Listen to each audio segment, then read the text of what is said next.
Good morning everyone. চলে এসেছি নতুন আবার একটি ভিডিও নিয়ে। আজকে আমি সকাল সকাল ঘুম থেকে উঠে সমস্ত কাজ সেরে স্নান করে নিয়েছি। আর দেখো এই ছোট্ট প্রজাপতিটা কি সুন্দর ফুলের উপর বসছে, কি সুন্দর লাগছে তাই না? আর হ্যাঁ, আজকে স্নান করে নেবার আরও একটা কারণ হলো, কারণ শ্রাবণ মাসের প্রথম সোমবার আজকে। আর তোমরা কে কে আজকে এই শ্রাবণ মাসের প্রথম সোমবারটা পুজো করলে অবশ্যই কিন্তু কমেন্ট বক্সে জানিও। দেখো তোমরা দেখতেই পাচ্ছ যে আমি অভিষেক করে নিয়ে ভোলানাথকে আস্তে আস্তে ফুল দিয়ে সাজাচ্ছি। আর জানো তো আমার না খুব ভালো লাগে ভোলানাথকে ধীরে সুস্থে ফুল দিয়ে, নানান রকম ফুল দিয়ে সাজিয়ে গুছিয়ে পুজো দিতে।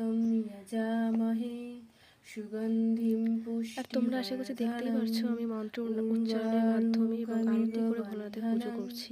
মৃত্যুর্মক্ষ্যমৃতাৎ।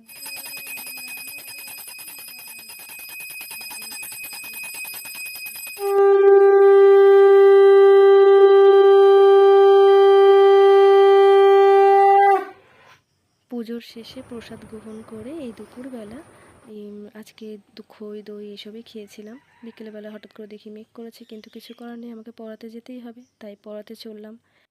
আকাশে মেঘটা কিন্তু আজকে খুব সুন্দর করেছিল। যাই হোক, পড়িয়ে বাড়ি এসে দেখি মা আমার জন্য সিদ্ধ ভাত রান্না করে রেখেছে, কারণ রাতেরবেলা আমাদের সিদ্ধ ভাত খেতে হয়। আজকের ভিডিওটা এটুকুই। তোমরা সবাই ভালো থেকো। ভিডিওটা কেমন লাগলো জানি।